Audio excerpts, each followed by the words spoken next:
Hello. I have here my vintage Adler 850B sewing machine. I picked this up off of the Facebook Marketplace and it was really hard to find information about. And I am new to sewing, so take this with a grain of salt. But I'm going to be showing you how to thread this specific machine because I was not able to find a video on it.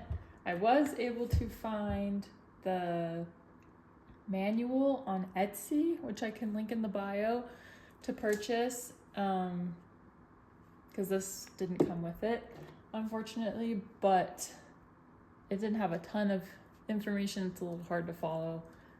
And I was using this wrong for a long time until I finally figured it out. And if you are an expert sewer, you've been sewing longer than me, maybe it was obvious how to thread this, but for me, it wasn't, and there was no videos on it, so I'm gonna make this video for anyone who is trying to figure out their sewing machine. Okay, in the back of our machine, we have our 2 thread holders here. First things first, our thread is gonna go through these 2 holders here.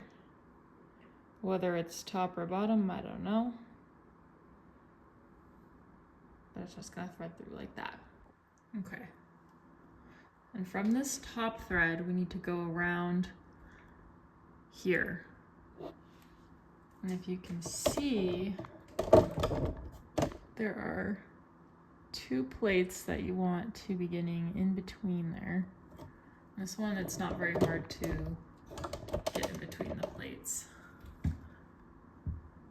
of the tensioner here, but it's gonna go around, and then we have this little doodad here. The string needs to go up and around and hook on that.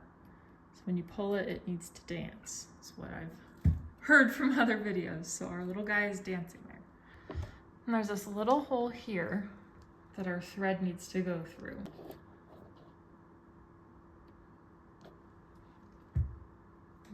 So when you pull that thread, this should still be dancing. And then we go up and through that hole there. And everything is still dancing.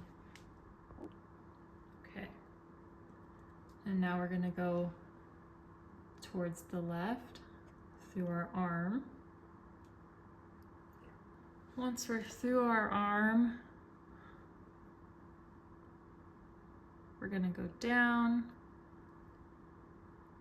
through this metal bar here. And then there's a little bar here that you can just pop this thread behind like so, and it kind of just holds it there in place. So if you give it a quick tug, everything's still moving the way it should. And we'll go on to how to thread the needle. Alrighty.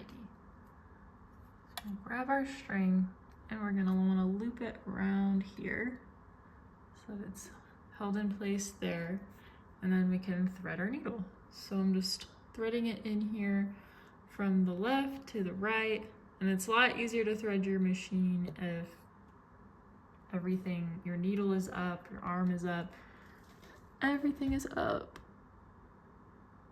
And you can use tweezers for this part. It's a little easier than this, but I'm just using my hands. So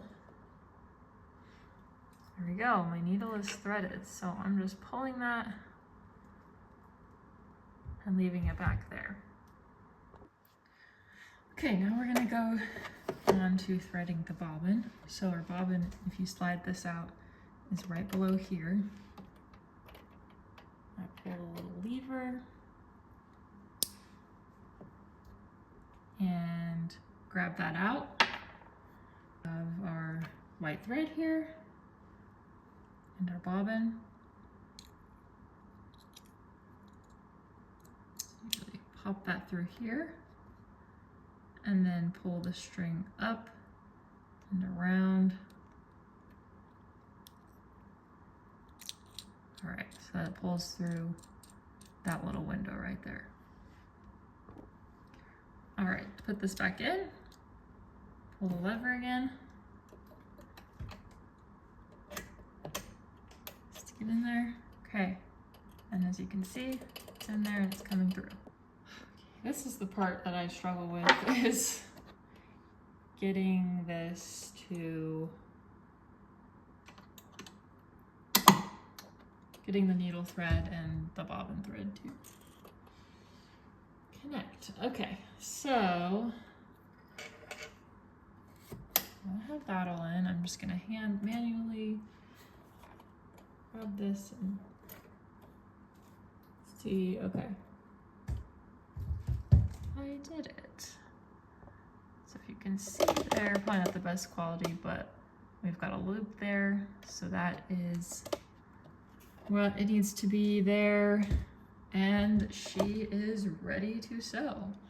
I'll just quickly go over all of our settings that we have here. I've been using it in the manual mode. I believe this is for the button sewing. So that I usually have to the left here. This up here are 0 through 5 is our stitches. So 0 is a straight stitch, and then 1 through 5 is different levels of zigzag stitching. And this is stitch length. So I'm usually doing a straight stitch for just the simple projects that I'm doing. So I'm usually having this at a manual, 0. I found that 3 to be a good length for the straight stitch. I've kind of messed around with, you know, different fabrics and doing different stitch lengths. So this is our straight stitch, and then we can have the option to do a buttonhole. And I have not tried that out on this machine yet, but I'm sure it works great. The rest of the machine does. This is our reverse button, so we just hold that, push the pedal, get our reverse stitch.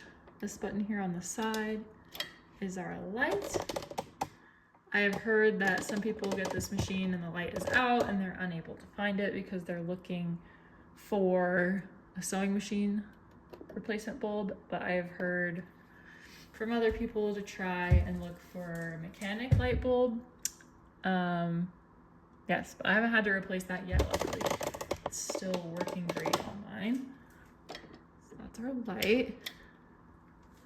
This is our pedal foot, so you could have it in neutral, down, up. That's that. And then this button up here, this is to thread for our bobbins, so you can stick that in here. Once you push this, it disengages your needle. You push that in, it closes around the thread here. You can take your thread from back behind, thread it down and around this, and that's how you can thread very quickly. We have our tensioner, so this I've found to keep around 4.5 to 5 has been working good for me for most things. I've tried not to mess with that too much, but that is what I have my settings at usually, those small projects that I'm doing, and it's worked quite well for me. Let me know if anyone has any other questions on this machine. I mean, this is what I've figured out so far, and I'm no professional, like I said, so if you have any tips for me or if I did anything wrong, let me know, because I'm sure there's something I could have done a lot better. Anyways, I can show you my stitching in a second. I'm gonna sew my baby's blanket a little bit smaller because he keeps wrapping it around his neck. So we're going to take this ginormous blanket and make it a tiny little lovey for him.